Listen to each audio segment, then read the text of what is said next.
Welcome, Greek U Nation, to episode number 422 of the Fraternity Foodie Podcast. I'm your host, Mike Eilon, CEO of Greek University. I'm a speaker and an author. Our fifth book just came out for Christmas. It's called Perseverance and How to Be a Great Fraternity or Sorority Alumnus. So I want you to go and pick up that book today on Amazon, or it's available on Barnes & Noble as well. We call these episodes the Fraternity Foodie Podcast because there is nothing like great food to bring fraternity and sorority leaders together. Fun fact, we love talking to folks that are from the Nashville area because we usually have a ton in common, like the schools, the restaurants, and all the nightlife that we all like to go to. And today we get to talk to another Nashville native. Bailie White is a Nashville, Tennessee girl at heart, currently living in the charming town of Savannah, Georgia. After graduating school in Kentucky, she married her college sweetheart, and life has taken them on a wildly fun ride ever since. Just 5 years after graduating college, she had started, scaled, and sold a six-figure business. Without a doubt, Bailie is hooked on entrepreneurship for life. Today, entrepreneurship looks a little bit less like traveling the world and owning a travel company, and a little more like podcasting and speaking to college women about taking ownership of their own lives and living out their own brands of beautiful. Welcome to the show, Bailie. Yay! I'm so excited to be here. I am so excited that you're here too. You are just full of energy, so you are just my speed. I absolutely love the energy that you have. I love all of the stuff that you talk about to college women all over the country. So let's talk a little bit about your university undergraduate experience, because I think that's kind of where it all starts. You chose Western Kentucky for college. And I'm wondering, I mean, I'm sure you could have gone to a bunch of different schools in the area. Why Western Kentucky?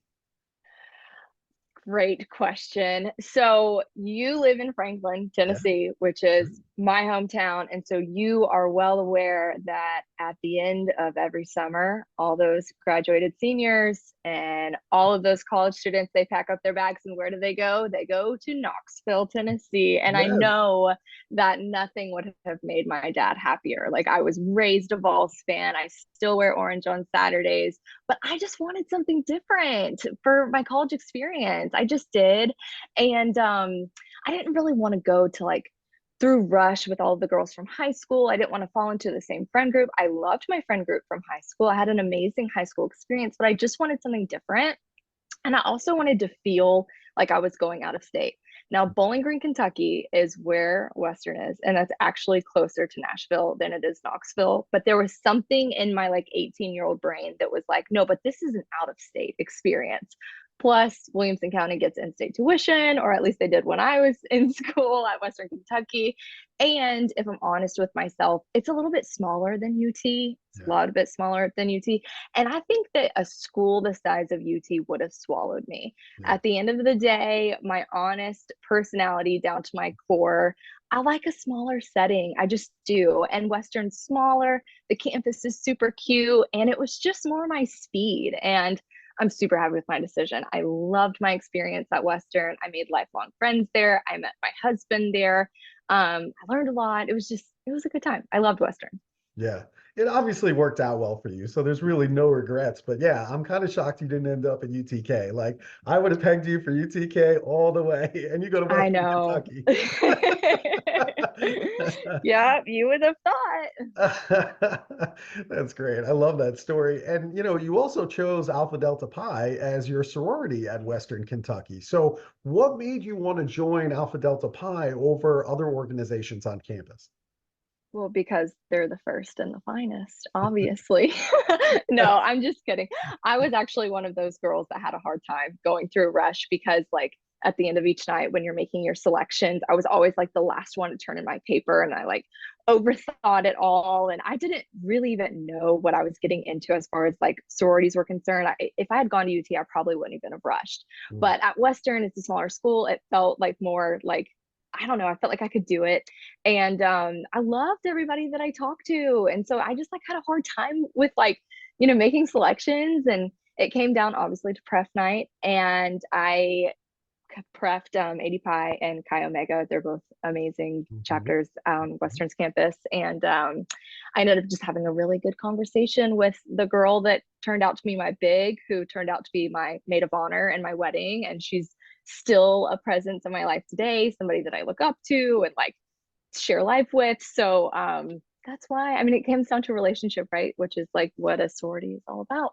See, it comes down to relationships. That's exactly the argument that I'm making over and over and over again. It's not the big event. It's the person. It's your big. Mm-hmm. It's your maid of honor. That's the reason why Mm-hmm. you joined Alpha Delta Pi. And boom, boom, all of a sudden, Alpha Delta Pi is the choice over Chi Omega. Yes. Yep, you got it. I love it. That's a great story. And so, all right. So now, 5 years after graduating from Western Kentucky, suddenly you start, scale, and you sell a six-figure business. So talk to our audience about what that experience was like, because the college students don't know about the journey you're going on here. And why did you ultimately decide to sell the business?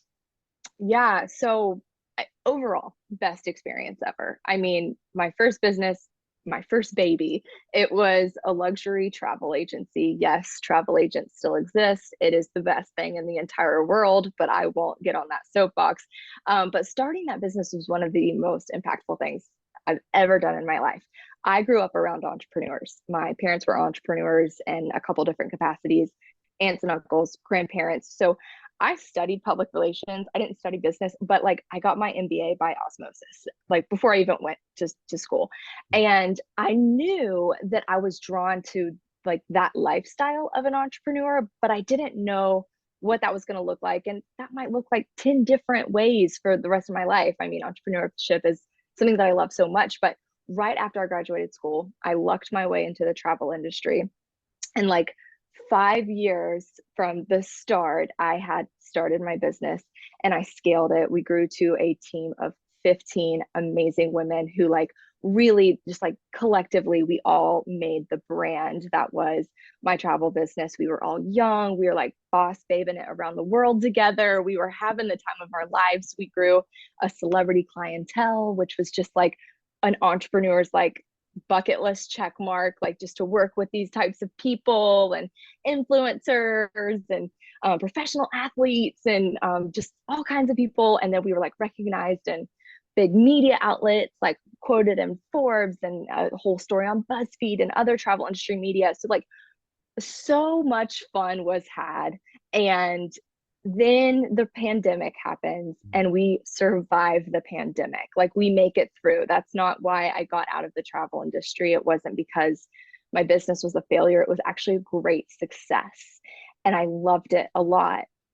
I am a Christian and I felt like God was telling me that it was time to set it down. That as great of a season in my life as that was, something new was coming. I had no idea what was coming next. And so I wrestled with that for a really, really, really long time. But ultimately, in June of 2022, the sale was completed and I sold my company, not really knowing what was coming next. But Mike, if I had not have sold the company, you and I would not be talking right now. That's true. That's very true. Boy, oh boy. I tell you what, I mean, good for you to kind of make that decision and then just follow through with it.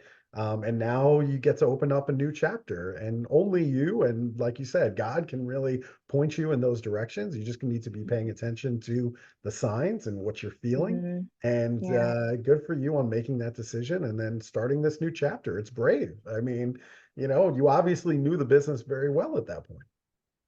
Yeah, I did. And it was a lot of fun. And it had a lot of perks to it. I got to do a lot of traveling and I was my own boss and I loved all the girls that I worked with. It was a hard thing to set down, but ultimately I knew that it was time. It was time. Yeah, and obviously things aren't always easy. You and I both know that. There's all kinds of stumbling blocks that are put in front of you in this post-grad world, and you have to figure out how to get over all of these stumbling Mhm. blocks. So, what's your advice to some of the students who are listening? How can college students overcome all the stumbling blocks that are put in front of them after they graduate? Yeah, I love this question because I wish that I had had some sort of like big sister figure to come back to me and like put it in black and white, like spell it out for me. What am I actually up against as I'm going into the quote unquote real world for the first time? And hindsight is always 2020. And I spent a lot of time talking about that during my entire speech. I feel like we could make an entire podcast just on this one topic, Mike. So with your permission, I want to park it on one big one. And I want to talk about influence. And before any listeners roll your eyes, I'm not talking about social media influence, okay? Like college students, Gen Zers, they have been warned. They don't need another person telling them, like, the dangers of social media influence. The influence that I feel like is a huge stumbling block in the post-grad world kind of comes in two parts: advice and comparison. I feel like there's something about graduating college that just opens up the floodgates of advice, and it's solicited advice and it's unsolicited advice, right? It's coming from mom and dad and grandparents and friends and teachers and coaches and bigs in your sorority and mentor figures, and it's all advice about what they think your life should look like. You had Jay Feldman on your podcast, and he discussed this. He was between medical career and entrepreneurship. And he said of that decision, when he ultimately had to choose, that the hardest part of that whole decision was feeling like he was leaving his family's vision for him behind, right? He said, my grandma was devastated. Like he was so worried, like, grandma, what is grandma gonna think? And I mean, we do this too. Like, Mike, you're a dad, you have a daughter who's she's about to graduate and go to college, and so you're her dad. Of course you're giving her advice. It's good advice. I go to my parents for advice, right? Like, so many times, like, my parents' advice is very valuable to me. Like, it means a lot to me. But there are also big decisions in my life that I have made against their advice. And while maybe that has like hurt them or disappointed them, I know that at the end of the day, they're really happy and proud that they raised someone that can make a decision on their own with confidence and working in tandem with their faith and wit and common sense. And I'm a mom too. And maybe one day somebody's going to play back this audio and be like, hey, eat your words, Bailie. Like, your daughter is going to make some big decisions too. But it's really important for me to instill that in my daughter because, being able to make big decisions and stuff on your own is a muscle just like any other that has to be trained and it has to be strengthened. And that's why I have such a heart for this age group. Like, these college students have grown up in a world where advice and information is thrown at them at a volume that no other generation has faced before. And they've got to be shown how to sift through it all and hear all the advice from people, knowing that it's good and well. And it's not about whether or not it's good advice or bad advice. It's how do I take it all in and then make my own decisions. Yeah, I think you're absolutely right about all of it. Yeah, I mean, I'm teaching my daughter how to make her own decisions. I'm giving her as much information as she possibly needs in order to do that. But ultimately, the decision is hers. And I think one thing that I learned being a parent is that you have all these expectations going into it that, my daughter is going to be just like me. She's going to want to play sports and the same sports that I played and, all of these things. And then you find out all of that's wrong. They're their own individual person and they've got their own interests. And that might be very different than what you had envisioned, right? And you just kind of have to roll with it and give them all the information you can. Does she give me want to get information from me on the universities that I visited, that I've spoken at? What are the students like? What are the professors like? Sure. She asks me for all of that and I freely give her all of that information so that she can make the best decision for her, not the best decision for me necessarily. And so, I have opinions and I have to just kind of check that and say, okay, this is kind of my opinion. But you're free to make any decision that you want because it's her life and she's got to be happy with the decisions she makes. I'm not going to be on the college campus. I might say, hey, Rachel, you have a full ride right now to Alabama, which she does, for 4 years, and she can go to school there and have zero debt when she graduates. I think that's a phenomenal opportunity. But just like you, all of her friends from high school are going there and she wants something different. And I'm like, Mm-hmm. but this is a great opportunity. You can't throw this away. And, but she's got other ideas in mind. So, we're going to have to wait until the end of March for her to make her decision. But whatever she decides, we want her to be happy. And I can't force her to go to a place that she doesn't want to be. Exactly. Exactly. It's hard to find that balance of taking it all in, taking all the advice, and caring and knowing that this is coming from people that love you and want what's best for you, and then being able to say, okay, now I'm going to try to listen to my own voice. Yeah. And it's something that college students struggle with, and it only gets harder after college. So how great of you as her dad to be going ahead and be like, hey, let's practice this. Like, this is the first big decision of a lot of big decisions you're gonna make for the rest of your life. Yep. And it's great that she's able to practice those big decisions, like with, you to go to. And it's a lot. It's a It lot, is. Mike. It is a lot. There's no question. So, all right. So, give me some advice in dealing with my daughter, Rachel, right? How should she be thinking? Not what should she think, but how should she be thinking about her life after college graduation? Okay. So let's go back to, I also would love to talk about the other side of that influence coin, if you'll allow it, because I Sure. feel like this is another big piece of the puzzle too. So the other side of that stumbling block is comparison. Mm. And the reason I want to circle back to that is because I would love for you to speak on it too, because I've had this conversation with my husband and he's like, hey, guys struggle with this too. Guys struggle with the comparison piece of it. For girls, after they graduate college, some of them are career wise, they might be like taking a beat, they're like, I'm going to make a slow decision on this one, on what my first job is going to be. Others dive right into their first job, and they're looking at each other and they're comparing their lives. And the girl that took the first job might be saying, hey, maybe I should have, like, did I rush this decision? I'm not quite sure. And then the girl who's taking her time, she's like, why can't I make a decision? Or how come I don't have a job offer? And they're looking at each other and they're having this comparison. Same thing with relationships, those that got their MRS degree or their ring before spring, and the girls who are still single outside of college, they're looking at one another, wondering if the grass is greener on the other side. And I think it's so natural to compare and let that influence you in the post grad world. And I want college students to know when to put their blinders on and when to have their head down and keep their eyes on their own paper, if that makes sense. Hmm. Yeah, it makes total sense to me. I think with social media, obviously, you and I didn't necessarily grow up in a world where we had smartphones and Facebook and Instagram and TikTok. But now that all of that stuff is here, you're absolutely right. Gen Z is constantly comparing themselves to their friends, to somebody else's best day on Instagram, saying, why am I not on that beach right now? I should be there. And they're constantly doing that comparison. And I think you're right. I think students need to be confident enough in their decisions and in their plan and execute that plan according to what it is that they want to do as opposed to what their friends are doing.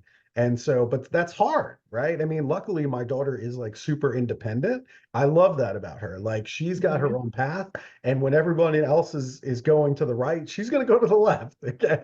And so it might be a road that's less traveled, but for her, like she does want to differentiate herself a little bit. So I like that, and I like that she has her eyes on her own paper and what she wants to get accomplished, as opposed to where the group is going, which is great. But not every student is necessarily thinking about it that way. It's a lot easier to go with the crowd, right?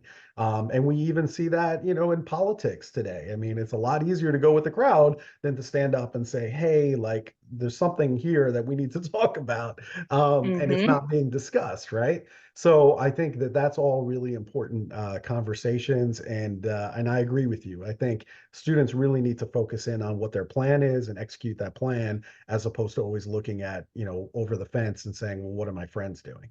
So Yeah. I agree with you there. But I mean, is there anything that the students should be thinking about in terms of their life after college?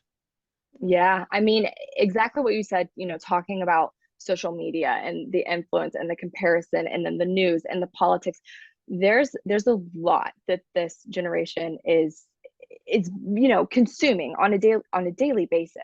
And Mhm. when you asked, like, how should students think, not what they should think about their life after college graduation, I love that topic because this might be a hot take, but I believe higher ed might not be focusing enough or as much as they can on how people should think, and Mhm. instead it's a lot of focus on like, well, here's what you should think. Like, for example, I loved your conversation with Dr. Jennifer Nash, Mhm. and you guys discussed a lot about Gen Z and the stereotypes, and there was a lot sprinkled into your conversation, just basic stuff about Gen Z that we see in the headlines. But to hear somebody talk like Jennifer Nash, and hear her speak on Gen Z bringing mom and dad to interviews and them lacking the personal skills that they need in the workplace.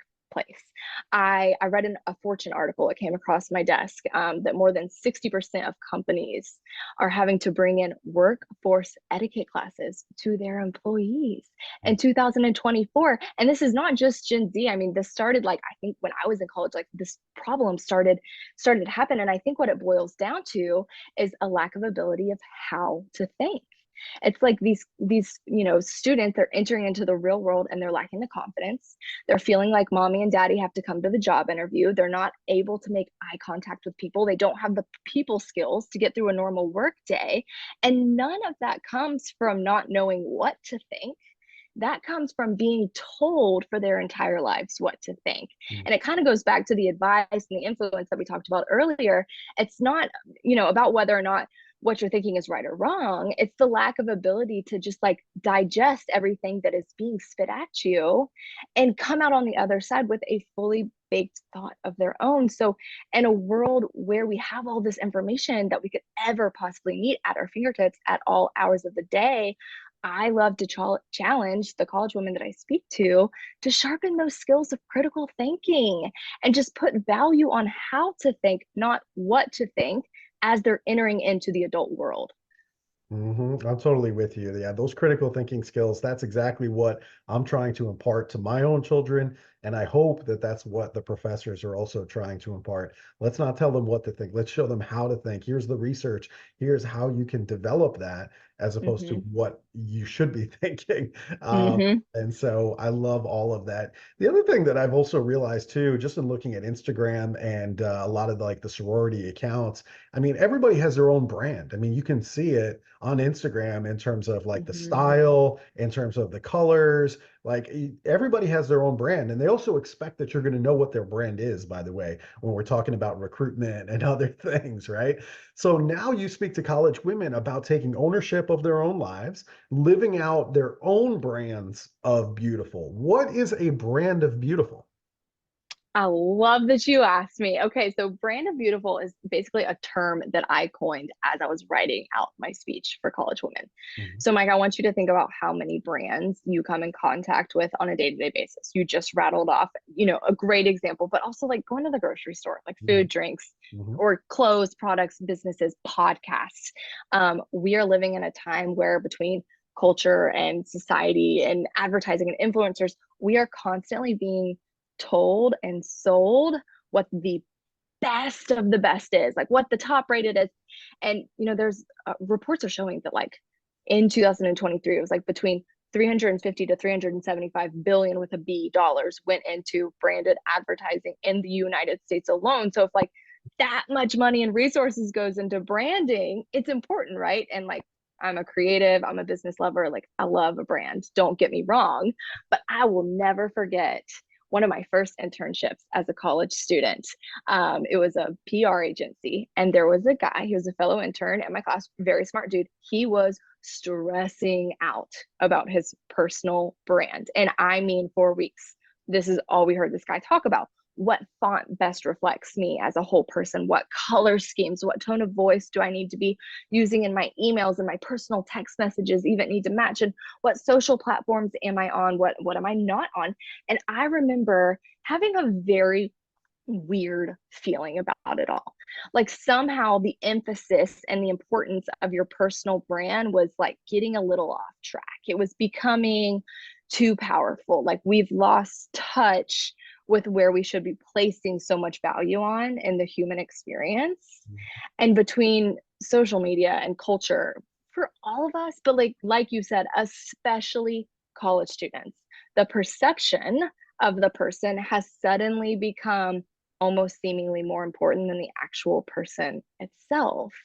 And so maybe instead of worrying about what other people thought of his portrayed life down to the font header on his resume, what if he put that much thought and care into just who he was as a human being living out the human experience? Like, shouldn't we be putting more thought and intention behind how we feel about who we are when no one's around? Like our levels of happiness and satisfaction, and not just our jobs. Of course, our jobs are a huge part of our lives, but all of it and how it all works together. So the idea behind your brand of beautiful is that it's what makes your life beautiful, like by your standard, not by the world's, or trying to measure up or making it feel a certain way. And your personal definition is going to be unique to you. So only you get to decide what makes your everyday life one that you love, one that you're excited to wake up in the morning and live out your every single day. And only you have ownership of it. So you don't give ownership to the culture, to mom and dad, to teachers, social media influencers, your best friend, none of it. And other, while these people's opinions and their influence may be positive for you, at the core of it all, only you get to define your own brand of beautiful. And so that's my mission. That's why I go and speak to these college women, is I want them awake to the power they already have to take ownership of their own lives and make it their own brand of beautiful. Wow, that's amazing. Good for you. I love this. This is a great talk. The other thing about you is I know you're working on your own podcast as well. So talk to our audience. What kinds of interviews are you going to be having on the podcast? What kind of stories do you want to tell?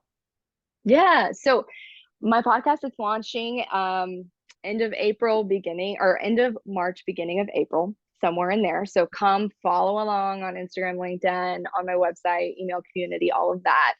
My signature speech is called Ownership. It's about taking hold of your life and living out your own brand of beautiful. And I'm just telling my story, about entrepreneurship, life. And I want my podcast to be an extension of that. And I want to use it as a space to tell other people's stories about what their brands of beautiful are in life, how they got there, the lessons that they learned along the way, what they wish they could go back in time and tell to their college age self. So that's what people can expect to hear on my podcast.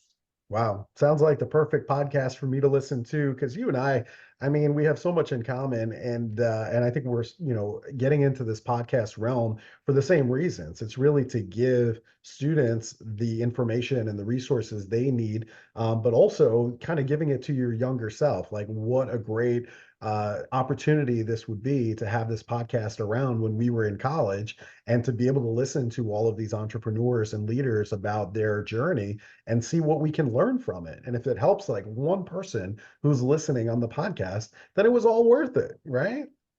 Exactly. That's how I feel too. I have the same heart posture on that. Yeah, that's really good stuff. Well, listen, I know that you grew up in Franklin, and now you're over in Savannah, Georgia, and I feel like we have the same tastes in food and style. So, knowing all of that, is there a restaurant in Savannah, Georgia that you just love? Because when I'm down in Savannah, I want to go and check it out. Yes. So there's 4 trailer park restaurants, but the one called Hitch, it's right next to Forsyth Park. Mhm. And it's just like good American food. Like you can go get a good burger, like it's family friendly, it's a good atmosphere, great like walking distance to a lot of fun stuff in Savannah. So and there's an open container law here walking around. So that's Yeah. fun too. So you can go have dinner, get a drink, go walk around. That's what I would recommend you go eat at. That sounds like the perfect spot for me. I'm down for a burger anytime. And that sounds absolutely perfect. So I'm definitely going to go and check that out the next time I am in Savannah. So this has been so much fun. I got to tell you, Bailey. So if our listeners, if they want to connect with you and they want to bring you in to speak on their college campus, where should they go to connect with you? You can head to bailiewhite.com. It's BAILIE white.com. /speaking is my speaking page, or just hit me up on Instagram. I'm at Hey Bailie White. My direct email is hey@bailiewhite.com. Pretty easy to find. So I can't wait to connect with you guys. That sounds perfect. Well, thank you so much for sharing all this great information with us today. I am super, super excited about this interview. I'm super excited about the work that you're going to be doing on college campuses with sorority women all over the planet. So, just super stoked that we had this opportunity to talk today. Thank you so much for being on the show. Thank you, Mike. You got it. All right. And to our listeners, if you enjoyed this talk with Bailie, what I want you to do is go and follow her on Instagram, Hey Bailie White. And I want you to like this interview. I want you to share it on social media with other sorority women that really need to hear Bailey's message. And we hope to see you on another episode of the Fraternity Foodie Podcast. Thanks so much for joining us, and we'll see you next time.